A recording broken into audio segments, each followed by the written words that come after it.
LiberalViewer presents. So, welcome to the April 7th edition of LiberalViewer Sunday Live Clip Roundup. Thanks for joining me. I picked out the weekend's 14 best, most informative clips for what should be a really educational, fair use media criticism and political commentary show for you all tonight. The political comedy sources will be both HBO's Real Time with Bill Maher from last Friday, the monologue, and also the cold open and weekend update from last night's Saturday Night Live, including Jason Sudeikis coming back, an old SNL cast member coming back to play Jason Sudeikis. Jason Sudeikis coming back to play Joe Biden, Vice President Joe Biden, who looks like he's about to run for President of the United States against Donald Trump. Although the real Trump versus Biden topic that I picked as my main topic has to do with kind of the fight in the big five corporate outlets of ABC, NBC, CBS, CNN, and Fox News, the so-called corporate media here in the United States. On the Sunday morning news analysis shows, they're kind of fighting between Biden and Trump as the main topics of their shows. NBC pretty much went for the Democrats and Joe Biden, maybe because they had Pete Buttigieg as a guest, but all the rest of them pretty much covered the way that the Barr report on the Mueller report is starting to show some holes in it, maybe. Some of the Mueller people talked to people who talked to the Washington Post and the New York Times, supposedly, if you believe the anonymous sources in those stories. And so there are a lot of developments on the Mueller report. Actually, that'll be the second topic I cover, will be the Trump collusion obstruction update. Most of the clips are in that section, but there are a few clips for the 2020 Democratic presidential candidates.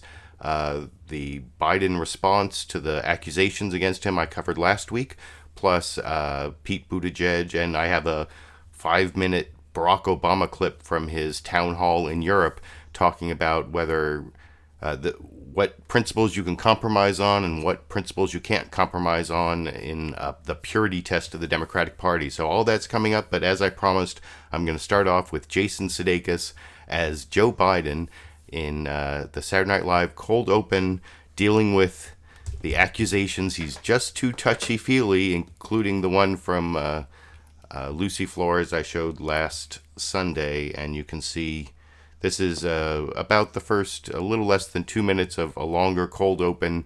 Jason Sudeikis is a little bit funny. The writing's not that good. I'll talk about my criticisms of the writing after we watch the clip together over here. You know, Joe's a good guy and he means well. He's just a little behind the times. Yeah, I'm sure this whole ordeal is just tearing him up inside. Hell!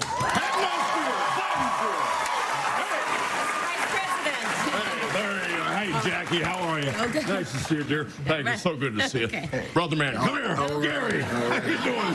Good to see you. Oh, look at that. Hey. Joe. Listen, Joe, we need to talk to you about something. Oh, I know. It's about my March Madness bracket, right? And look, I know I had Delaware winning the whole thing, even though they didn't make the tournament this year. But, hey, it's better than last year when I picked Amtrak, right? I mean... Joe, is about all the touchy-feely stuff. Yeah, if you're really going to run in 2020, you have to change the way you interact with women. Okay, look. You guys know that I'm a tactile politician, right? Okay? I'm a hugger, I'm a kisser, and I'm a little bit of a sniffer, okay? But the last thing I ever want to do is offend anyone. Well, and that's why we've brought in a consultant who handles sensitivity training. And she's going to explain why some of your behavior crossed the line. Gwen, you want to come in?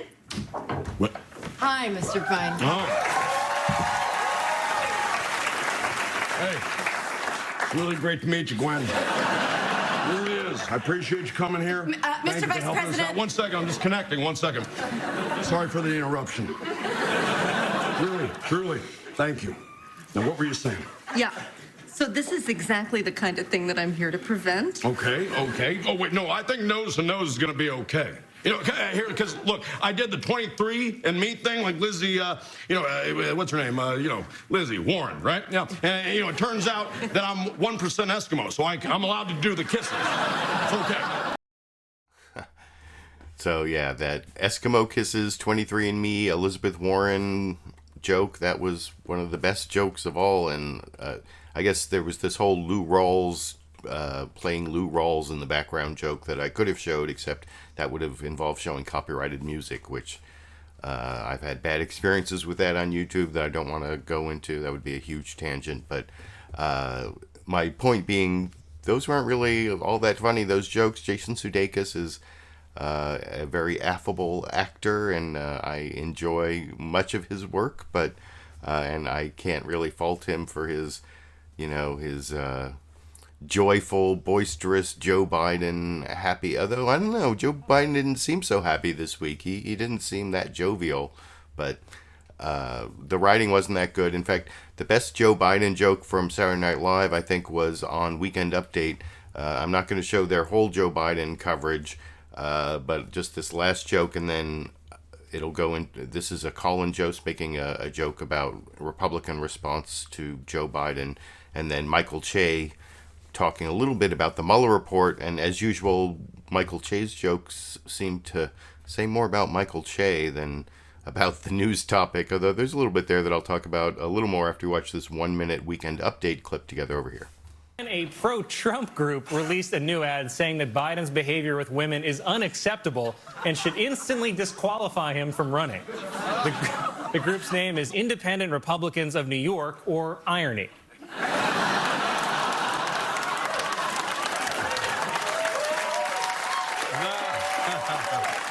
The House Judiciary Committee voted to subpoena the full unredacted Mueller report from the White House. Man, I really wish I knew about redacting when I was in school. I probably would have graduated. I did my report. It's just mad redacted right now. If Donald Trump stole his presidency, why don't we just steal it back? I mean, if I was running for president, I'd be in Putin's DMs right now negotiating. Why is everybody trying to play fair with this guy? Even the FBI. Oh, you didn't find anything? Then plan it. You're the FBI. Just turn up your body cam and put some crack in his shoes, man. And I don't know, there is kind of a point in that last Michael Che joke that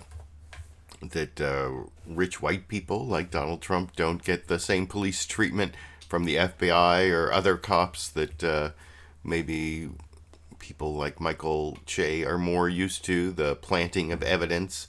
That's the thing that Donald Trump rails about, the unfair witch hunt prosecution, when he is actually one of the most protected potential criminal defendants in the history of the Republic, really, if you are paying attention to, I mean, they're giving him every benefit of the doubt, as far as I can tell from the bar summary of the Mueller report, but we have to wait for the Mueller report. But like I said, that's the second topic, and before I get to the first topic of the three clips I'm going to show you on the Democratic 2020 presidential candidates, I have one more political comedy clip. I actually think Bill Maher wins the writers' race this week between HBO's Real Time with Bill Maher and Saturday Night Live. You'll see here that there are several really good jokes from Bill Maher in his monologue, both on the Mueller report and on the Joe Biden accusations and Joe Biden's response.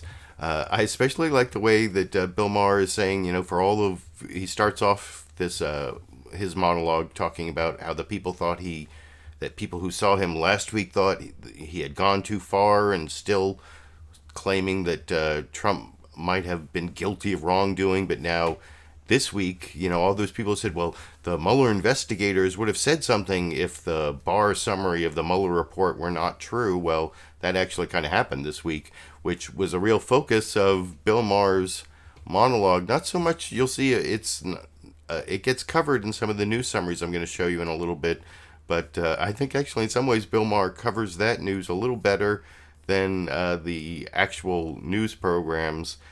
This is basically the beginning of Bill Maher's monologue, and very close to the end, I'm splicing together his Mueller report jokes with his Biden accusations and Biden response jokes, which I will talk about with you a little more after we watch that 2.5 minutes from his monologue. You can watch the full monologue as well as the full Saturday Night Live videos that I showed you at links I put down in the video description. Here's Bill Maher from Friday night over here. What a difference a week makes. That's what I have to say. Last week after the show, people were calling me and said, Bill, you really kind of went apeshit. They're doubling down on Trump as a traitor even after the Mueller report came out. Well, apeshit doesn't look so bad this week. I mean, people were last week, they was like, come on, if Barr was shading the report, wouldn't Mueller's team say something? Well, this week, they did say something. So...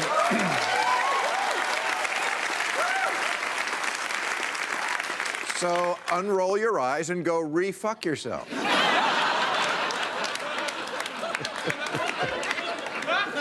Yeah, Mueller's team started to leak this week, and they had to say that the report was a lot worse than we thought, and Attorney General Scissorhands didn't let us see the real deal, and he's still busy redacting. You know, by the time we see this, it's going to be covered in more black ink than the governor of Virginia in 1984.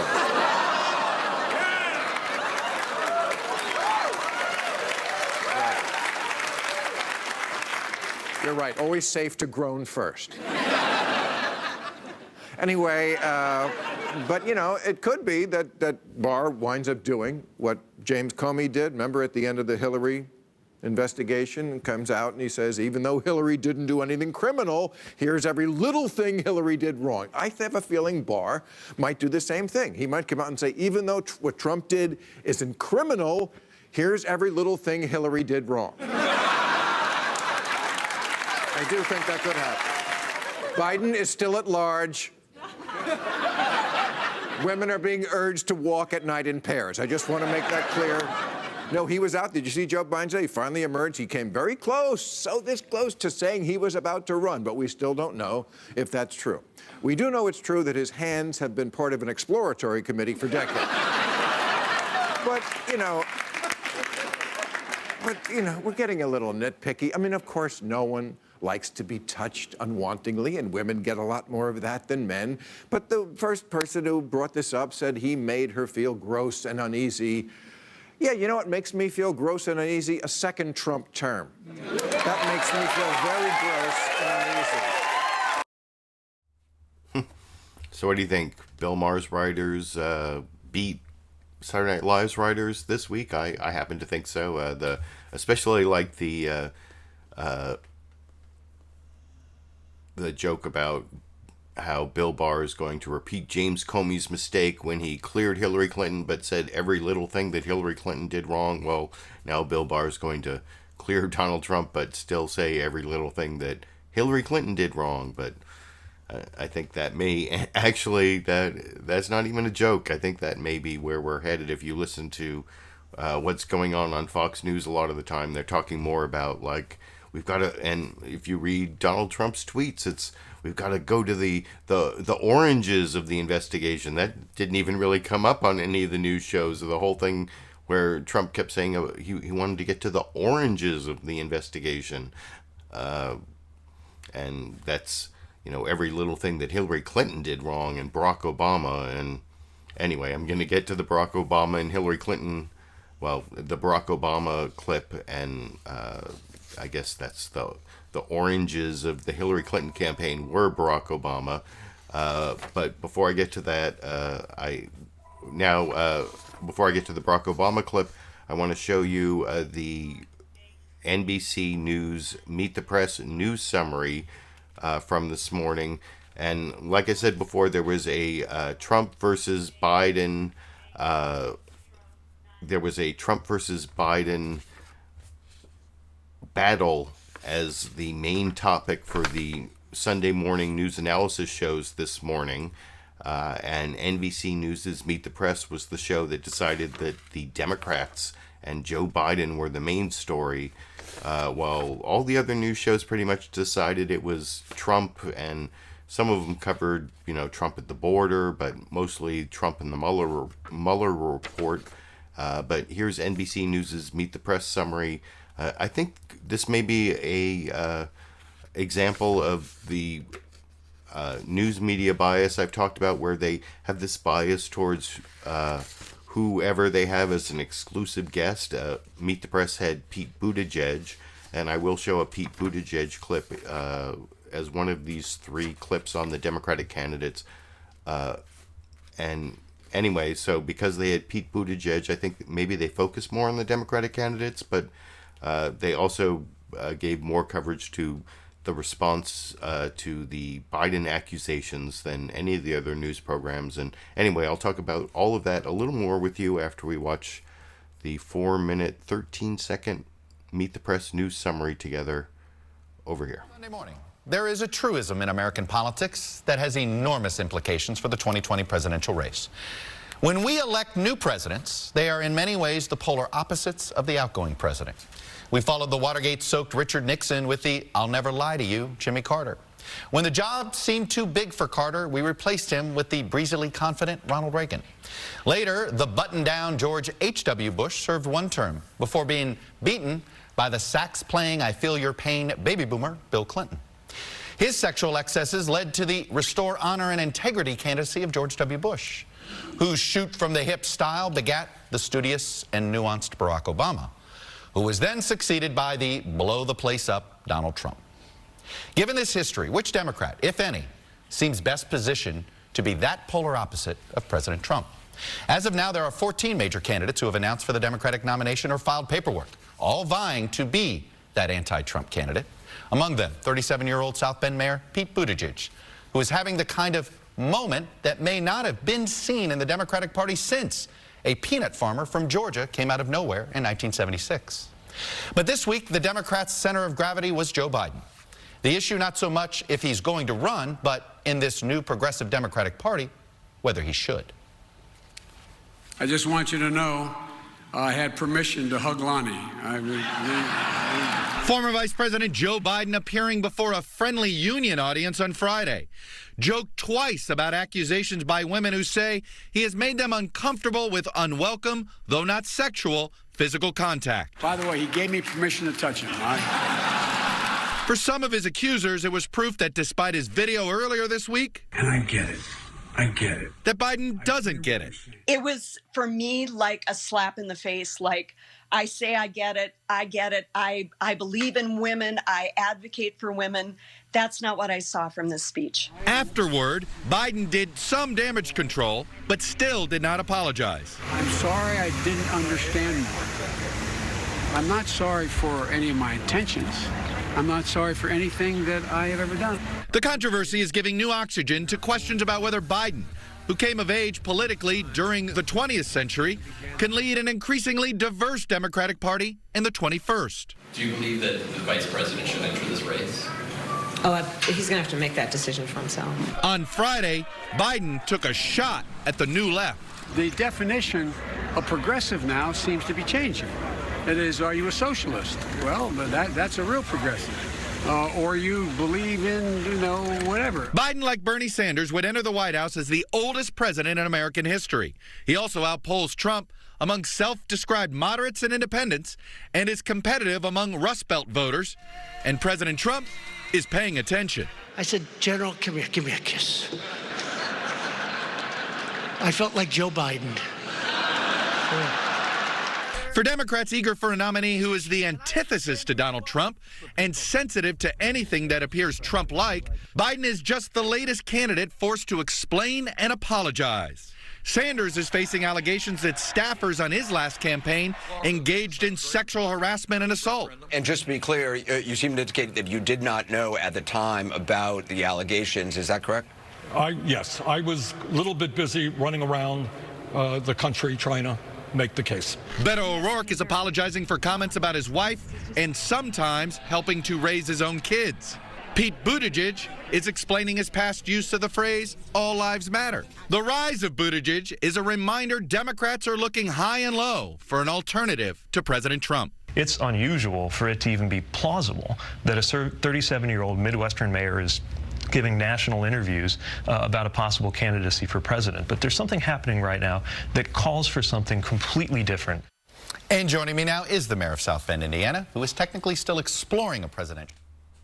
So what do you think? Do you think that NBC News Meet the Press news summary was so focused on the Democratic presidential race because they had their exclusive interview with Pete Buttigieg, the candidate who seems to be blowing up this week in the Democratic field of, what is it up to, like 15 candidates? Somewhere in that range. It looks like Joe Biden is going to be the last candidate to get in. In fact, he even specifically said his plan was always to be the last candidate to get in. Although, if you watched Stacey Abrams on AM Joy on MSNBC this morning, she seemed to be saying that she could wait all the way till September to possibly get into the race. I don't know if that's true or not, but one thing about that news summary, I mentioned the whole focus on Pete Buttigieg. You can let me know down in the comment section if you think that that was why NBC focused so much on the Democratic presidential candidates, because of that exclusive interview. But there was also this whole, like, I don't know, is Chuck Todd really a communist? I don't know, but there was this real Hegelian dialectic was the theme of that whole news summary, that the presidential candidates are like, first there's the thesis, then there's the antithesis.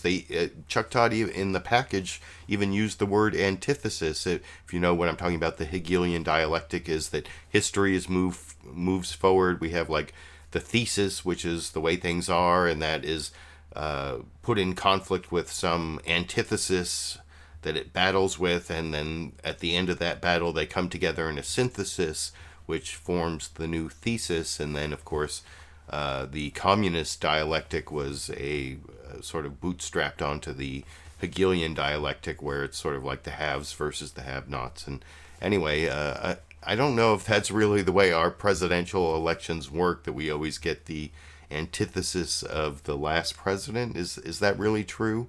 I don't know. Is Chuck Todd really like the Manchurian corporate news analysis host or something? I don't know. Am I tripping on the whole Hegelian dialectic? You can let me know what you think down in the comment section. But one of the things about that kind of analysis is it really makes you think about how politics is about choices, and the way that the conflict between different ideas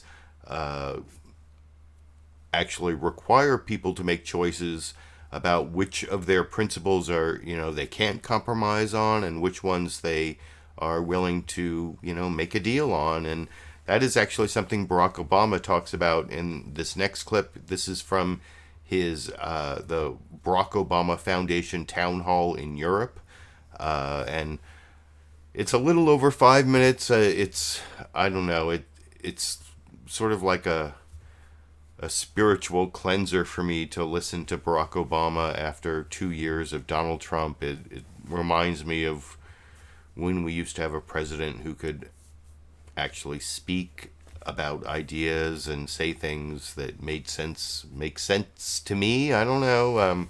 And, there'll be over 5 minutes here. I don't think you're going to actually hear any lies. The reason I'm picking this clip, though, is because a very short portion of this clip, I think, showed up on almost all of the Sunday morning news analysis shows. It's the circular firing squad part, where Obama says that, the progressive purity test in the Democratic Party can be like a circular firing squad.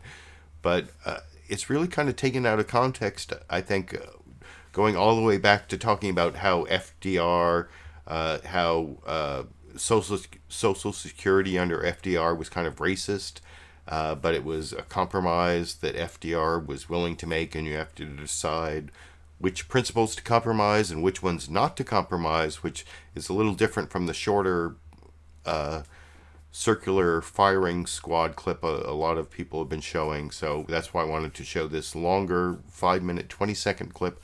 I'll talk about a little more with you after we watch some, Barack Obama in a 30 years ago probably would have been like a moderate Republican. So I'm not saying Barack Obama is like a big progressive hero. In fact, in this clip, he's talking about how you have to compromise your principles. So that gives you an inkling about how progressive he is. But compared to Donald Trump, it's just a moment of bliss, I guess. You can let me know what you think after we watch it together over here.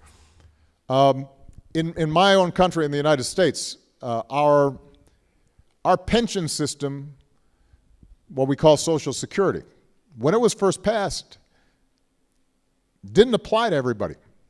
Here's an interesting example. It did not apply to domestic workers. Why do you think that is? Who were domestics? Huh? Many of them were black people. They were, I guess, immigrants brought a little while way back. There was a whole different way of how they came over. So the South, the Southern politicians, they wanted to exclude, as a part of reinforcing racial discrimination and segregation laws in the South, they wanted to exclude certain portions of it. Now, you could argue that Franklin Roosevelt should have said, well, I'm not willing to pass this unless I can get those workers. Or you can say, you get that set up, given those particular political constraints at that time, and then over time, those biases were eliminated. How we think about those compromises is something that each of us have to take responsibility for. We can't, as I said, there's no formula. There may be certain issues in which we say to ourselves, no, I'm sorry, on this I cannot compromise. Right? And each of us may have certain issues like that. I'd like to think that if there was a proposal that's today said we can, pass a wonderful law that is going to reduce poverty, but this particular group of people is excluded from it. I'd like to say today, knowing what we now know, the basis of our society today, I actually think I'd have to say, no, I'm sorry, we can't pass that. Because that violates now a principle that we've established. We've set a higher threshold. We're not going to go backwards on that. And so no matter how wonderful this new social program might be, I'm not going to abide by that. On the other hand, I know from experience in passing the health care law that I had to work on in the United States, that was not the ideal healthcare program that I wanted to set up. It's what I could get at the time, and if I could establish the principle that everybody gets healthcare and get 20 million people more healthcare, even if 10 million still hadn't gotten it, that's what I'm going to do now. And then I'll fight some more later for the other 20%. So to go back to the point that was made by Conleth, what's true for me when I was a president or an elected official, it's going to be true for you as well, even within your own organizations. And one of the things I do worry about sometimes among progressives in the United States, maybe it's true here as well, is a certain kind of rigidity where we say, I'm sorry, this is how it's going to be, and then we start sometimes creating what's called a circular firing squad, where you start shooting at your allies because one of them is straying from purity on the issues. And when that happens, typically the overall effort and movement weakens. So I think whether you are speaking as a citizen or as a political leader or as an organizer, whether you're in the nonprofit space or in civic space or you're in the political arena, you have to recognize that the way we've structured democracy requires you to take into account people who don't agree with you. And that, by definition, means you're not going to get 100% of what you want. But you should take some time to think in your own mind and continually refine and reflect, what are my core principles? Because the danger is if you don't know what your principles are, that's when you compromise your principles away. So you have to know ahead of time, here's what I'm willing to compromise on, here are the things that I'm not. You can't set up a system in which you don't compromise on anything, but you also can't operate in a system where you compromise on everything. Everything's up for grabs. That requires a certain amount of internal reflection and deliberation. Internal reflection and deliberation. That is something that I remember from the Obama administration. It's not something that I think of when I think of our current presidential administration, but I also want to reiterate the point I made before I showed that clip, that a lot of news outlets were showing, just like the last, or about 90 seconds from the end, about 30 seconds of that 5-minute clip I showed you, 5-minute plus clip, just the circular firing squad saying, there shouldn't be a democratic purity test of progressives.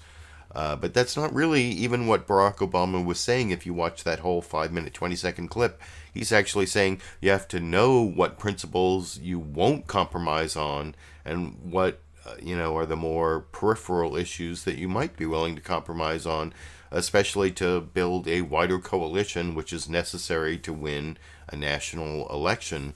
And the final clip I want to show you in the Democratic presidential category, not really about Joe Biden at all. This is Pete Buttigieg in the NBC News Meet the Press exclusive interview that may have caused NBC News Meet the Press to totally focus in their news summary on the Democratic presidential candidates.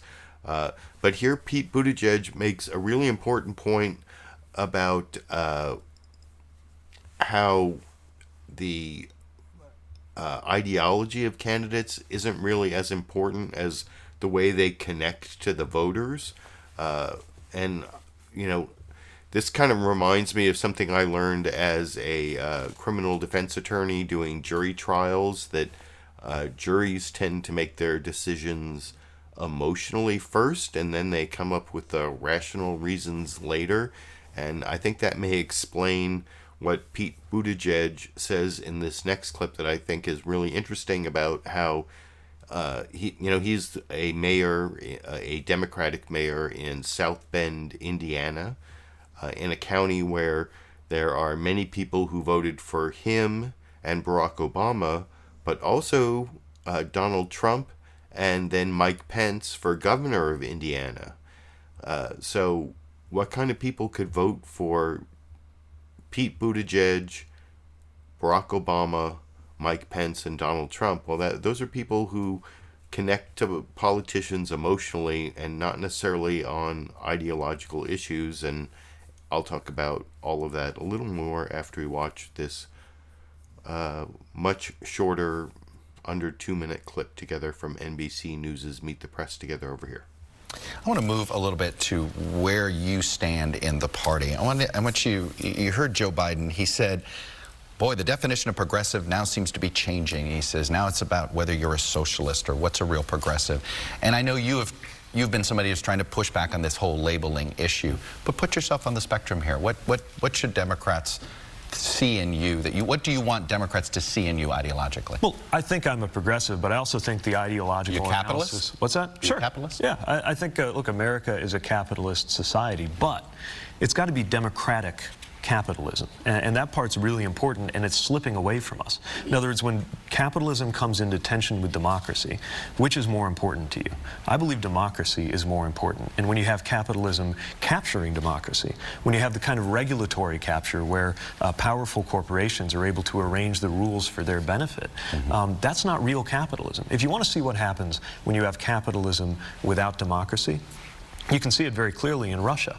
It turns into crony capitalism, and that turns into oligarchy. So I know the temptation, especially for the commentariat, is to kind of align everybody as dots on a spectrum, Right. but that's not how most voters think. I mean, think of the number of voters, just mathematically, in St. Joe County, Indiana, who must have voted for Obama and Trump and Mike Pence and me.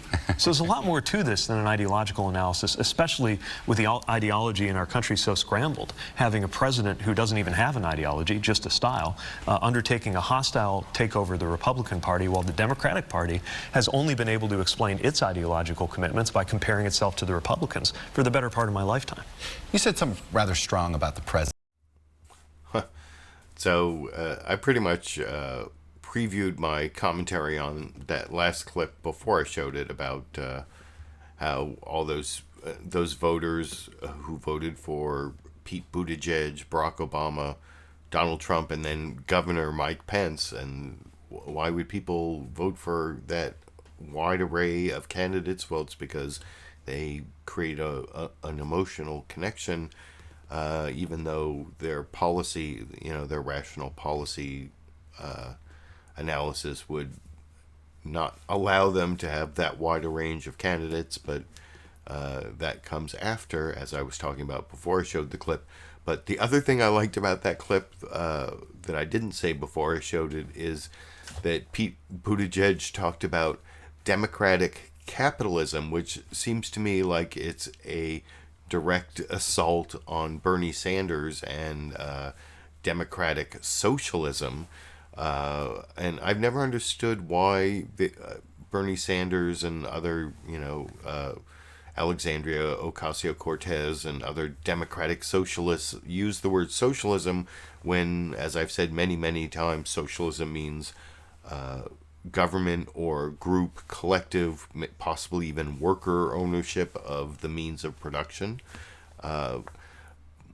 And democratic socialism, on the other hand, is really mixed capitalism, maybe what Pete Buttigieg is calling democratic capitalism, where there's a robust social safety net, doesn't involve government ownership of the means of production.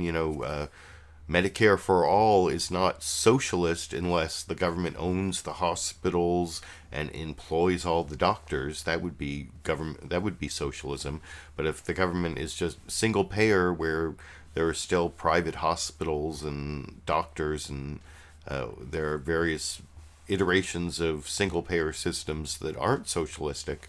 So anyway, I didn't want to digress into the whole capitalism versus socialism debate all over again, but I really appreciated Pete Buttigieg coining the term democratic capitalism, which I think is very similar to what I've called mixed capitalism in the past, which is very close to democratic socialism, the Bernie Sanders platform.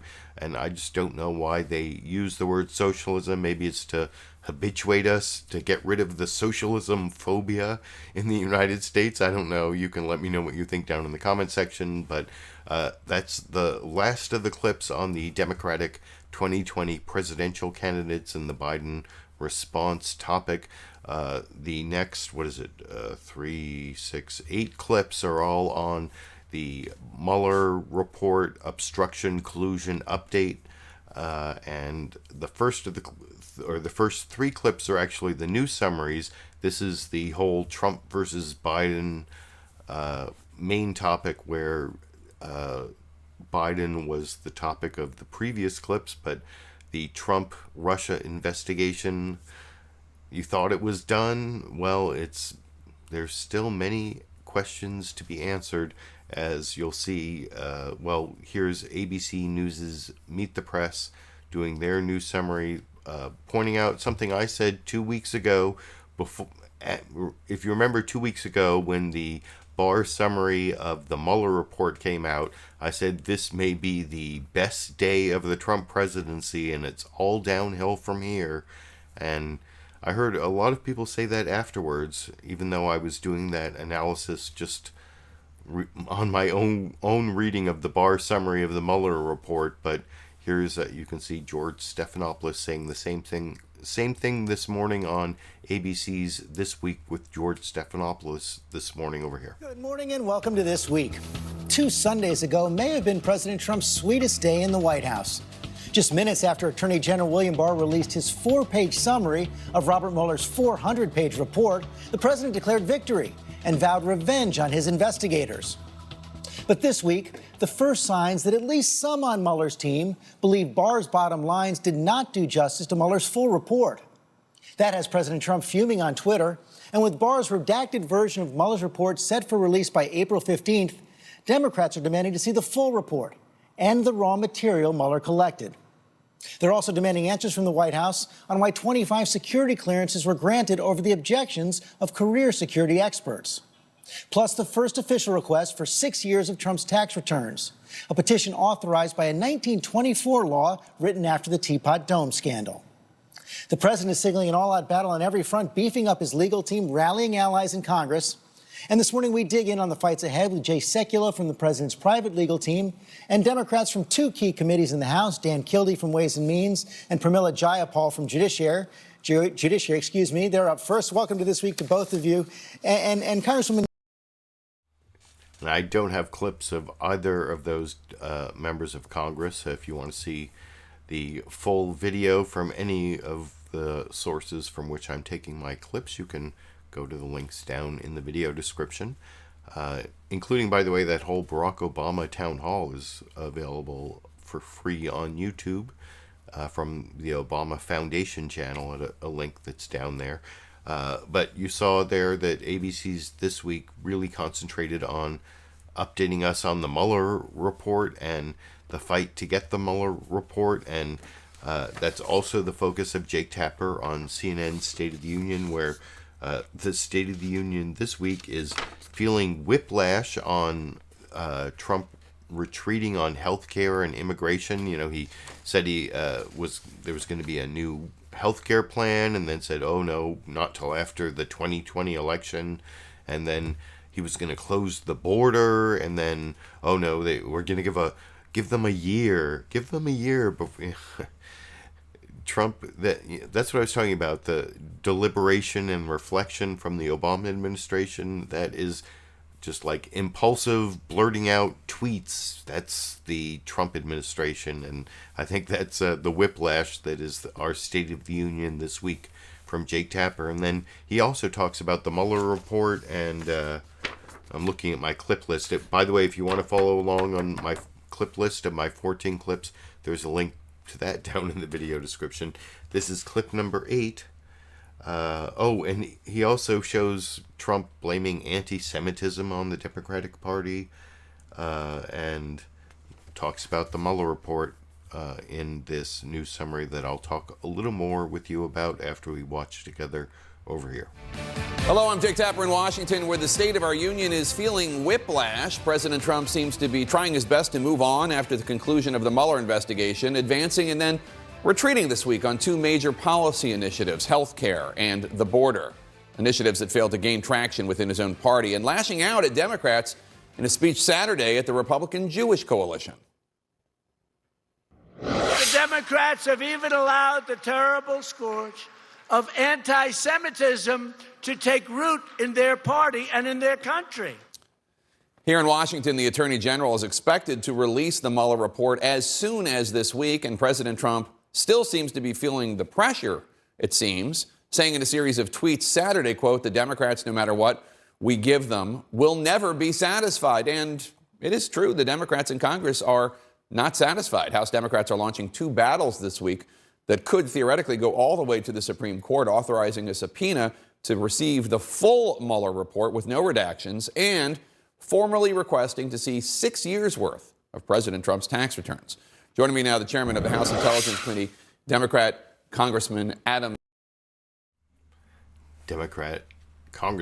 Schiff. That's actually the final clip. If you're reading along on my clip list here, that's clip 14. I will have Adam Schiff really talk about what's going on with the Mueller report and collusion. There's also a Jerry Nadler clip, a Jay Sekulow clip, a Rudy Giuliani clip, Those are all coming up. But I have one more news summary. This is Fox News Sunday. It's sort of the alternative universe that you would expect from Fox News Sunday. And I'm going to show Bill Hemmer, who is the guest host of Fox News Sunday. If you have been following my channel for the last decade or so, you know that Bill Hemmer is a tried and true Fox News, supposedly straight news reporter who always toes the Fox News bias line, and that's definitely true in the next two clips, both from the news summary and from his interview with a acting White House Chief of Staff, Mick Mulvaney, that I'm going to show afterwards.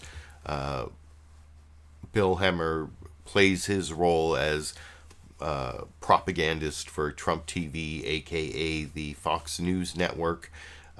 Here you'll see a fairly biased news summary that includes the idea that releasing Trump's tax returns would set a dangerous precedent, according to an unnamed Trump attorney. Why is it an unnamed Trump attorney? That is at the end of this clip. I'll talk about with you a little more after we watch Bill Hemmer both introduce Fox News Sunday and then do what you see from Chuck Todd on NBC News' Meet the Press all the time. He has a video package that he's pre-recorded with his own voice. So this is all Bill Hemmer all the time, which I will talk about with you a little more after we watch it together over here. From Fox News in Washington, good to have you with us today on this Sunday morning. There is a new political front in the fight over Bob Mueller's Russia investigation.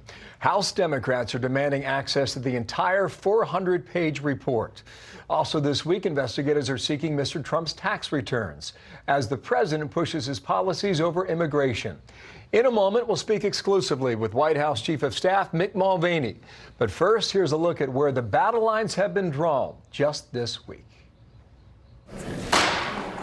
A day after the House Judiciary Committee voted to authorize subpoenas for Mueller's full report, Chairman Jerry Nadler called for transparency, citing reports that some on Mueller's team were concerned that Barr's principal conclusions went too easy on Trump. That just gives us additional reason to say, release the report so we can see it. The president's attorney, Rudy Giuliani, blasted those reports. They're a bunch of sneaky, unethical leakers, and they are rabid Democrats who hate the president of the United States. In a rare public statement, the Justice Department pushed back against criticism, saying every page of the confidential report was marked may contain material protected under a federal law that protects confidential grand jury information and therefore could not be publicly released. House Speaker Pelosi warning Democrats will not give up. Show us the Mueller report. Show us the tax returns. House Ways and Means Committee Chair Richard Neal sent a formal request to the IRS, citing a rarely used law giving the agency until Wednesday to hand over 6 years of the president's tax returns. Clearly, it's unlikely that we're going to receive a response immediately, but we've prepared for the long game here. They'll speak to my lawyers. They'll speak to the Attorney General. A lawyer for the president says granting the request would set a dangerous precedent. And in a renewed push on immigration, the president visited the border with Mexico after backing off the threat to shut it down, and a day after unexpectedly pulling the nomination of Ron Vitiello to lead ICE, where he had been the acting director. We're going in a little different direction. Ron's a good man, but we're going in a tougher direction. Now the president says he can stop the flow of illegal immigrants with tariffs on Mexican cars. I don't think we'll ever have to close the border because the penalty of tariffs on cars coming into the United States from Mexico at 25% will be massive. Joining me now here in Washington to talk about all of this, White House Chief. All right, we'll have a clip of Bill Hemmer's softball interview with acting White House Chief of Staff Mick Mulvaney coming up, but I think you saw the unnamed White House lawyer quoted there saying that it would set a dangerous precedent for the House Democrats to get a hold of Trump's tax returns, never mentioning, of course, that all presidents since Watergate have voluntarily given their tax returns. So it's actually Trump who's really setting the dangerous precedent, not releasing his tax returns. And also, you never heard in that news summary that the federal statute says that when the chair of the House Ways and Means Committee requests the tax returns of any filer, the commissioner of the IRS shall provide them. The word, shall is in the statute. Shall means it's not discretionary. It's something that must happen. So that is something Fox News Sunday is not covering at all, and Bill Hemmer didn't cover it when he talked to the acting White House Chief of Staff Mick Mulvaney in this next clip, both letting him get away with talking about the Mueller report being much more of an exoneration, and also talking about these tax requests in a way that I think is very biased. Even more biased than that news summary is this softball interview with acting White House Chief of Staff Mick Mulvaney, who says the Democrats will never get a hold of Trump's tax returns. And you'll see Bill Hemmer, before the end of this clip, lets him get away without any sort of follow-up questioning with saying, well, this was all already litigated in the 2016 election. The voters knew that Trump wasn't going to give them his tax returns, but they elected him anyway. I'm old enough to remember when Trump said he was going to give his tax returns once the whole audit situation was over, and there's a lot of question as to whether there even is an audit, although that's something that Bill Hemmer, you'll see, helpfully brings up in the final Fox News clip of the program, which I will talk about with you a little more after we watch together over here. Broadly speaking, do you believe the dynamic between the Trump White House and House Democrats went into a new phase this past week? I think it probably went into a new phase right after the Mueller report came out and the Barr summary came out, because the Democrats really were caught flat-footed. They really did believe that Mueller would find collusion and find obstruction. In fact, they had invested very heavily in that, and then to be blindsided like that, to find out there's no obstruction, no collusion, I really think they were never expecting. But now you're on the tax issue too. Well, we're on the tax, and after that we'll be on something else. They are, face it, the Democrat Party's infested with what we call Trump derangement syndrome. They still cannot accept the fact that he won the election, and they'll do anything they can to try and either undo that or prevent that from happening again. Go back to the president's State of the Union speech. He said, look, really there's a choice here. You can either choose to work with me or fight against me. And it's clear what the Democrats have done. They have no interest in working with this president on the border, on health care, on anything. They want to fight with the president, and they'll do it every chance they get. Let's go to the issue of taxes. The president's lawyer put out a forceful 4-page statement this past week. It was almost in unison with what the Democrats asked for about Wednesday, about midweek. Given that statement, if you read through it, were you expecting this? You always expect something from the Democrats. If they don't get what they want on the Mueller report, they're going to ask for the taxes. If they don't get what they want on the taxes, they'll ask for something else. So it doesn't surprise anybody. But keep in mind, they knew they're not going to get these taxes. They know what the law is. They know that one of the fundamental principles of the IRS is to protect the confidentiality of you and me and everybody else who files taxes. They know that. They know the terms under law by which the IRS can give them the documents. But political hit job is not one of those reasons. So they know they're not going to get it. To be clear, you believe Democrats will never see the president's tax returns? Oh, no, never. No, nor should they. Keep in mind that that's an issue that was already litigated during the election. Voters knew the president could have given his tax returns. They knew that he didn't, and they elected him anyway, which, of course, is what drives the Democrats crazy. But they know they're not going to get this. They just want the attention on the issue because they don't want to talk to us about policy. He's argued that he's under audit and has said that for a couple of years. But even under audit, legally, you could allow people to see your returns. You could always allow people to see it. That's not what's happening here. The Democrats are demanding that the IRS turn over the documents, and that is not going to happen, and they know it. This is a political stunt by my former colleagues. So there you have it. The one other thing I would point out is that when the Republicans held the House Ways and Means Committee in 2014, I believe they used their power under federal statute to request the tax returns of any filer, to request the tax returns of Obama for America. So was that political? That's part of congressional oversight. They have the power. They don't have the power to release private tax returns to the public, but they have the right to actually request and receive those tax returns. And anyway, that was really disingenuous, both, I think, from acting White House Chief of Staff Mick Mulvaney and in terms of the questioning from Bill Hemmer there. Even when he brought up the whole audit issue, he said, well, he's argued that, but he could still release. And never really...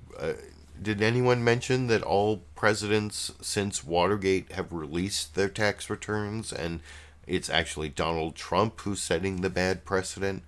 Never came up really on Fox News Sunday in the questioning from Bill Hemmer anyway. But before I get to some Democrats talking a little more sense about the Mueller report, I want to show one of the president's lawyers.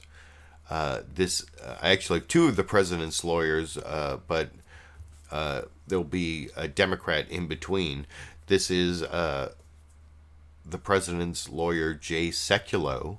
And I was kind of surprised that George Stephanopoulos, he did ask him some Michael Cohen-related questions later after this clip that I'm not going to show, but never asked him about Michael Cohen's allegations that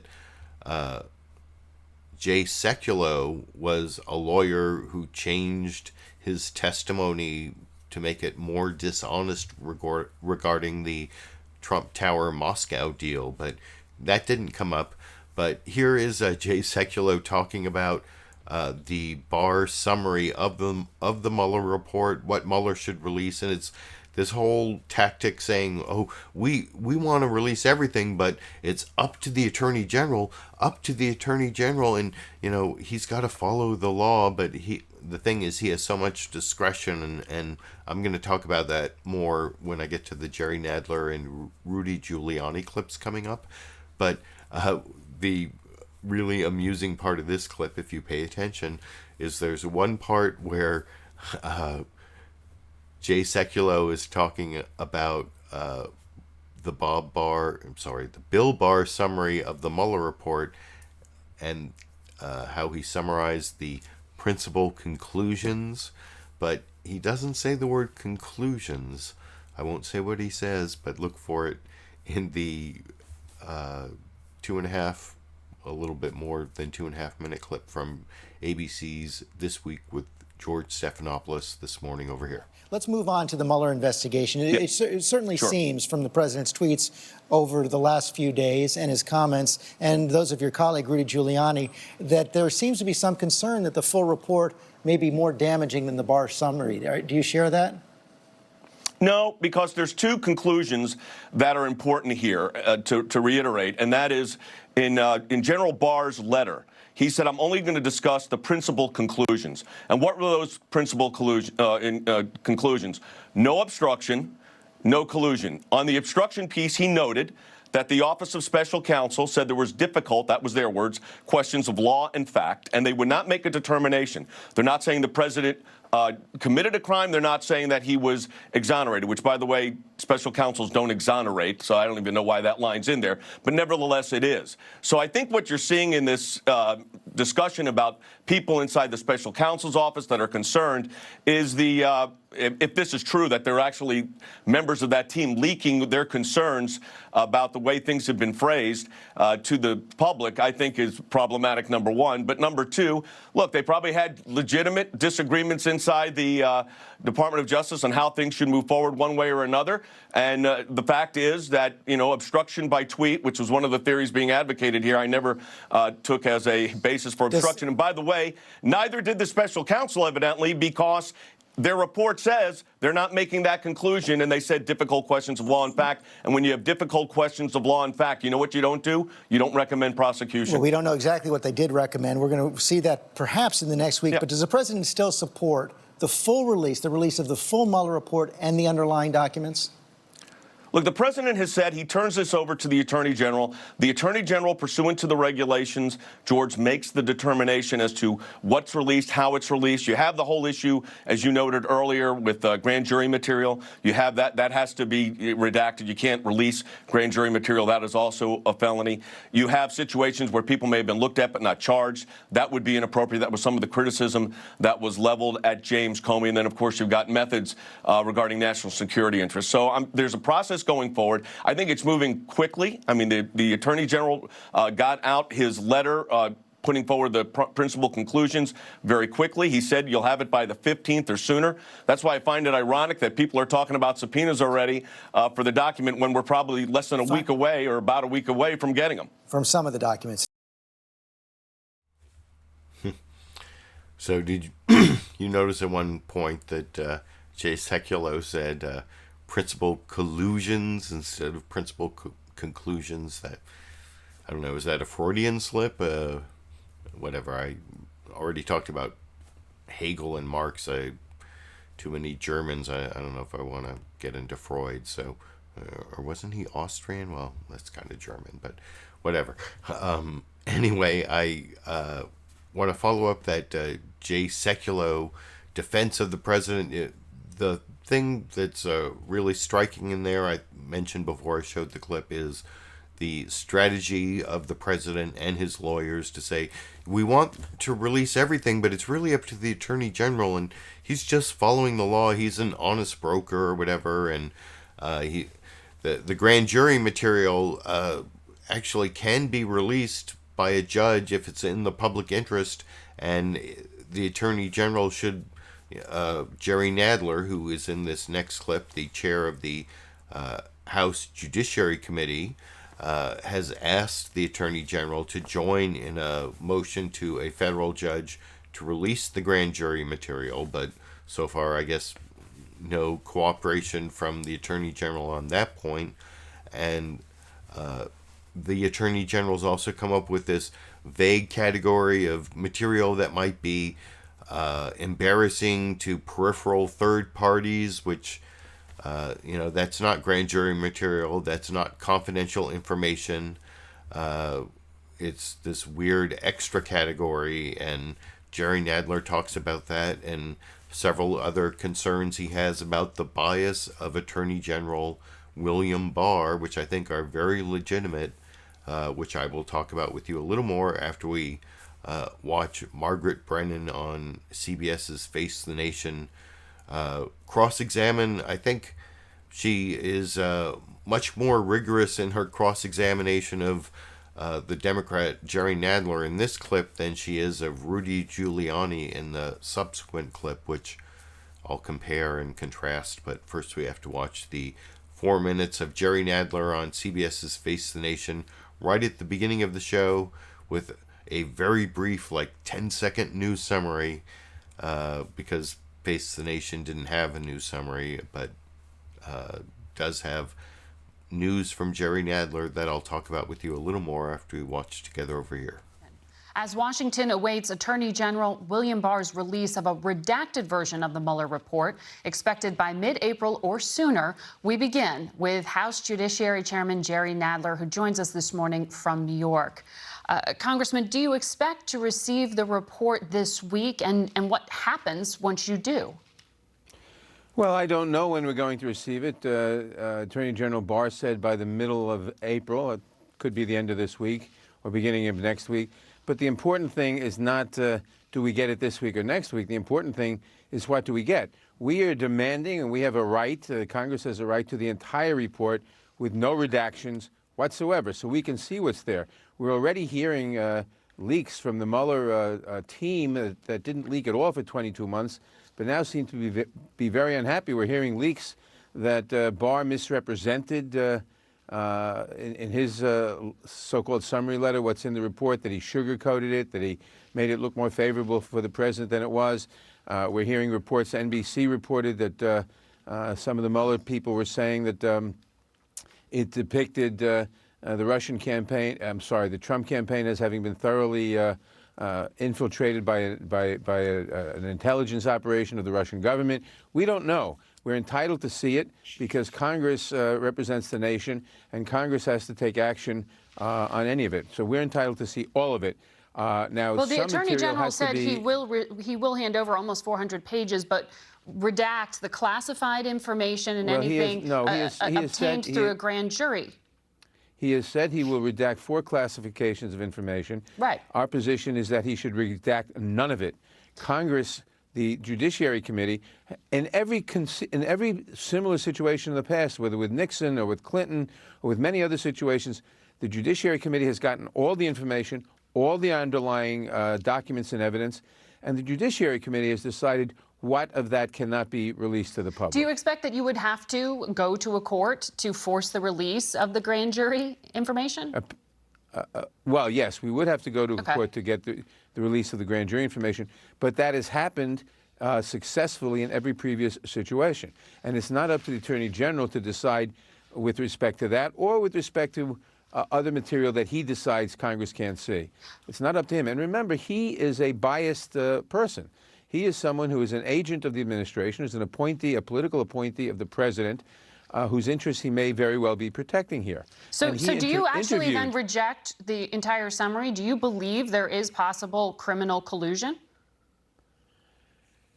Well, the Attorney General said there was no obstruction of justice. He decided that. Mueller did not say that. Right, and you're dismissing what he has said.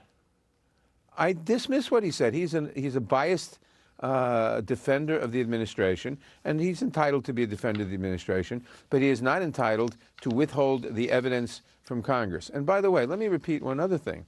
When you say when he says there's no collusion, there may very well not have been evidence beyond a reasonable doubt, which is a very high judicial standard, of criminal conspiracy with the Russians.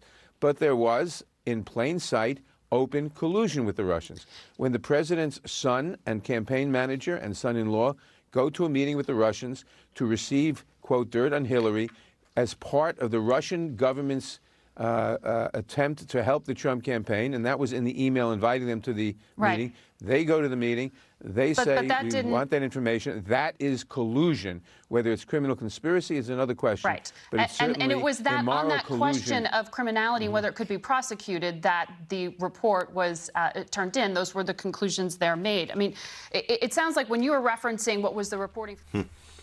So, I don't know, does Margaret Brennan there seem a little too eager to toe the Barr summary line on the Mueller report and just make sure that no collusion, even though he's saying there might be collusion that's not criminal collusion, like the whole June 9th, 2016 Trump Tower meeting between Donald Trump Jr., Jared Kushner, Paul Manafort, and a bunch of Russians, where they said they were going to get dirt on Hillary Clinton from the Russian government, which, I mean, that sounds like collusion in the vernacular, even if it's not proof beyond a reasonable doubt of criminal conspiracy, as Jerry Nadler said. But I don't know why Margaret Brennan wasn't having any of it.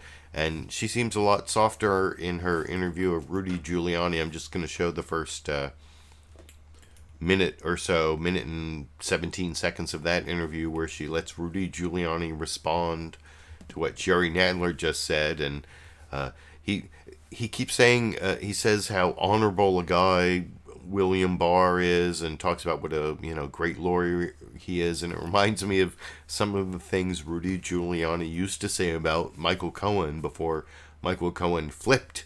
And I wonder, I don't know if William Barr seems more and more like a political hack. I was really worried about William Barr because, as I mentioned, when he was appointed in my Sunday live clip roundup, he was in the old Bush administration. He kind of killed Iran-Contra, recommended the pardons that killed Iran-Contra, and so he has experience being a political hack who kills scandals that might involve criminality, or so I don't think what Jerry Nadler said was really out of line, but Rudy Giuliani apparently does in his response to the softball questioning of Margaret Brennan in the penultimate news clip. I actually have a bonus Dash and Sandy clip after the news clips, but this is the second to last. See, should have just said penultimate news clip. Second to last news clip tonight over here. Would you like to respond to the congressman who says he has the right, and the committee has the right, for all of this information? Do you agree that the public has the right? I would like him to get all the information. Including the things that are protected, everything. Grand jury material? But I can't control that, and I can't change the law. And the Attorney General has a difficult job. And I didn't appreciate his suggestion the Attorney General would be biased. I know Bill Barr for many, many years. I think people in this town know him. He's a man of the highest integrity. Also, everything he's doing is also being run by Rod Rosenstein. That report was put out by Barr and Rosenstein. The four-page summary. Rosenstein started the investigation, supervised the investigation, allowed the special counsel to do things that I thought were kind of off base. He certainly gave them full scope to do their entire investigation. There'd be no reason why Rod Rosenstein would sign his name to something that says they found no evidence of collusion, no evidence of obstruction. They couldn't reach a conclusion on obstruction. Right. So then Rosenstein and Barr did no obstruction. I guarantee you, except for little quibbles, I'm not worried about the report at all. There's no way those two good lawyers would have written that kind of letter if there's any issue.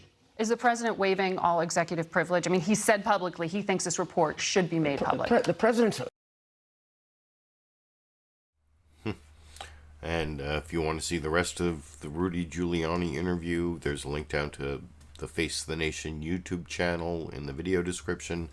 I don't think Margaret Brennan was at all as confrontational a questioner of Rudy Giuliani as she was of Jerry Nadler in the previous interview. That's my opinion. You can let me know what you think down in the comment section, just based on the clips I showed you, or if you want to check out the full interviews. But the last news clip I want to show you is Adam Schiff, I think, doing a great job pointing out what's left in from what we might expect from the Mueller report, the difference between the plain sight collusion that I was talking about before in terms of like the Trump Tower meeting and other things, and the proof beyond a reasonable doubt of criminal conspiracy.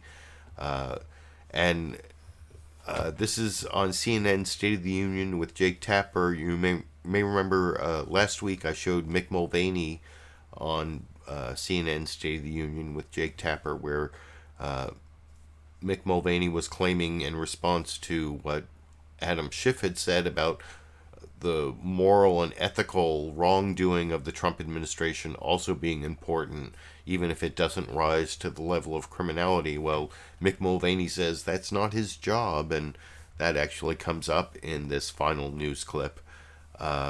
Also, I don't know, I'm a little worried. I did get this notification from YouTube here.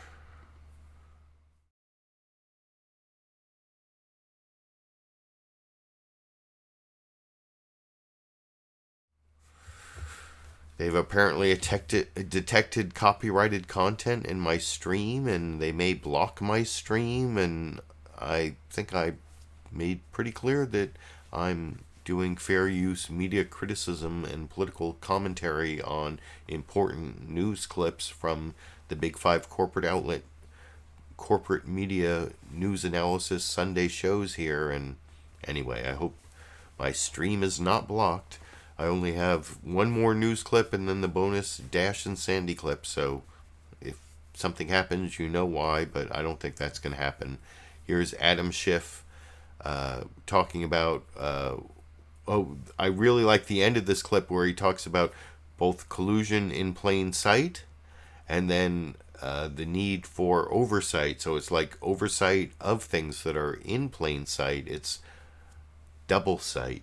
This ends with it. Double sight, double vision. I don't know. Wasn't that a Foreigner album? You can let me know what you think down in the comment section as we watch the final 4.5 minute clip together over here. You've been clear, and you've been criticized a great deal for saying that you still see, quote, evidence of collusion, even though, according to Attorney General Barr, the Mueller report says, quote, the investigation did not establish that members of the Trump campaign conspired or coordinated with the Russian government in its election interference activities, unquote. So are you saying that Mueller got it wrong? No, and what I've said on your show and others, Jake, for over a year now is that, yes, there's ample evidence of collusion in plain sight, but that is not the same thing as proof of a criminal conspiracy beyond a reasonable doubt, and that I would defer to Bob Mueller's judgment, and I do. But I think what we're talking about here is the difference between conduct that rises to the level of criminality and conduct that is deeply unethical, unpatriotic, and corrupt that may not be criminal. And I think you saw from Mr. Mulvaney on your show last week, and indeed we see from Mr. Nunes and Mr. McCarthy, an attitude that ethics don't matter. If there's no crime, there's no foul. And I think if we get to that point in this country, then we are in a very desperate situation. Well, let's talk about this, because you say you think what the Trump campaign members did was immoral, unethical, and corrupt, even if it was not enough for criminal charges. Mulvaney, the acting White House chief of staff, did tell me on the show last week that ethical judgments are ultimately not your job. Take a listen. That's not the job of the House Intelligence Committee. It's not the job of the House Judiciary Committee. It's not the job of the House Oversight Committee. And importantly, members of Congress, even if they are the chairman of the House Intelligence Committee, don't get to substitute their judgment for the voters. What's your response, sir? Well, that is certainly the president's attitude. It's not the job of Congress to do oversight, period. And indeed, under the GOP Congress, they did no oversight. But it's our responsibility to root out fraud, corruption, waste, abuse, whether it rises to the level of criminality or not. If Mr. Mulvaney's standard is Congress cannot look into anything unless there is proof beyond a reasonable doubt of crime, then Congress would be able to do little or no oversight. That's simply not how Congress should act or ever has acted. We need to do our legitimate oversight. We need to ferret out any kind of malfeasance or abuse. Whether that rises to something that the Justice Department can prosecute or not. How do you respond to the suggestion made by every Republican on your committee, they've called for you to step down, that you going out there before this report came out and saying that there's evidence of collusion, and then Mueller comes out and says, we don't find any evidence of conspiracy or even coordination, that what you're saying and what you said is irresponsible, because you're kind of muddying the waters. There is a standard that Mueller has, and then you have a different standard, and maybe people got confused, and maybe Democrats got their hopes up. Look, I think there is a different standard here between the Republicans and the Democrats. The Republicans seem to think that as long as you can't prove it's a crime, then all is fair in love and war, that it's all okay what the Trump administration, the Trump campaign does. I don't feel that way. I don't think most Americans feel that way. And Jake, what I've been saying all along is that the evidence that I'm concerned about is in plain sight, and I've used those words probably 100 times. If the fact that the president called on the Russians to hack Hillary's emails, if the fact that Don Jr. said he loved to get the Russians help, all of this is in plain sight. If the Republicans think that's perfectly fine because it doesn't amount to the crime of conspiracy, then we are going to part company. And I'm not going to stop making the point that we should hold our president, our campaigns, our elected officials to a higher standard than mere criminality. And you have no regrets of anything you've said in the last couple of years? I don't regret calling out this president for what I consider deeply unethical and improper conduct, not a bit. And I think the moment that we start to think that we should back away from exposing this kind of malfeasance and corruption is a dangerous point. Now, Jake, you've asked the question many times, is there a risk of doing too much oversight? There is a risk when you have an immoral president, a president lacking in basic character who violates the norms of office. There is an even greater risk of doing too little oversight. So I make no apologies for that, and I'm going to continue holding this administration accountable. I don't think that's exactly how I phrased that question, but I take your point. I do want to ask you, sir, your fellow Democratic... Okay, well, Jake Tapper's right. That's not exactly how he phrased the question, but I do appreciate Adam Schiff there making a sustained, reasoned argument about what's left to learn about collusion and obstruction, and I don't think the initial Barr spin on the Mueller report is enough to put those issues to rest. You can disagree with me if you want down in the comment section, but I think there's definitely more to come. Apparently we're going to get the redacted version of the Mueller report from Attorney General William Barr. He said mid-April, if not sooner. That means this week or possibly the beginning of next week, they were saying. I personally made that prediction April 19th, the Friday before Easter, but it could be a little bit earlier. I guess we'll see. And anyway, so those are the clips I picked out for you from the Sunday morning news analysis shows. I hope you appreciated those clips. By the way, next week will be Liberal Viewer Sunday Live Clip Roundup number 312. And if you do your math, you can recognize that is going to be the 6th anniversary of this Sunday Live Clip Roundup. That's 6 years of Sundays I've spent watching all those Sunday morning news analysis shows and picking out the best clips and capturing them and broadcasting them to you along with my commentary and criticism. So I hope you appreciate that, and I will have some announcements, maybe some special offers, some special anniversary offers next week, and some news about edited, produced videos I've been promising for a while. So check out those announcements in my uploads next Sunday. And I did promise a bonus Dash and Sandy clip before I finish the program. This is from early this morning. I watch all these Sunday morning news analysis shows using the quick.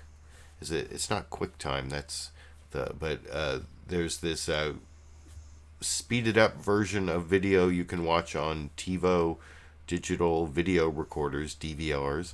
I have a couple TiVo brand digital video recorders, and I watch them speeded up. And here you can see Sandy lying down in her bed. Right now, Sandy's right over there, lying down in her lying down as my one live viewer, snoring away. Well, you'll see Sandy does not move at all, sleeps through this whole Dash going out the door clip. Although you'll see her very big ears sticking up the whole time. She sleeps with like this big ear radar going on. The 13-second final Dash and Sandy clip over here. In some ways, because of classified information, of course, or a summary prepared by Congress that can be used for public consumption. They want these findings and ultimately the meat of the Mueller report, not just the conclusion, to be released. But I think, if we're to believe the Washington Post, the New York Times... So that's the show. I hope you appreciated all the clips I picked out.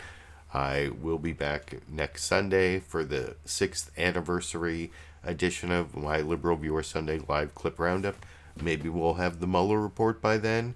Maybe it won't come out till April 19th or somewhere right before then. I guess we'll all find out together. And until then, until next week, or until I have some reason to upload some other video, I guess I will be seeing all of you around the internet.